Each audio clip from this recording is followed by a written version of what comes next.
नीटची परीक्षा द्यावीच लागेल असं सुप्रीम कोर्टानं स्पष्टपणे सांगितलेलं आहे। त्यामुळे स्टेट बोर्डाच्या विद्यार्थ्यांवर एक प्रचंड असा ताण निर्माण झालेला आहे।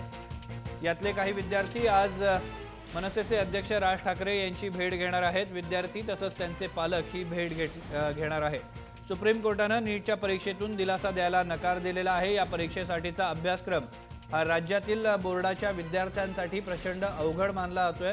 हा अभ्यासक्रम सीबीएसईच्या विद्यार्थ्यांसाठी सोपा मानला जातोय। हा राज्य बोर्डाच्या विद्यार्थ्यांवर अन्याय असल्याचं विद्यार्थ्यांचं म्हणणं आहे आणि म्हणूनच आपली गाऱ्हाणी मांडण्यासाठी हे सगळे विद्यार्थी पालकांसह राज ठाकरे यांची भेट घेणार आहेत।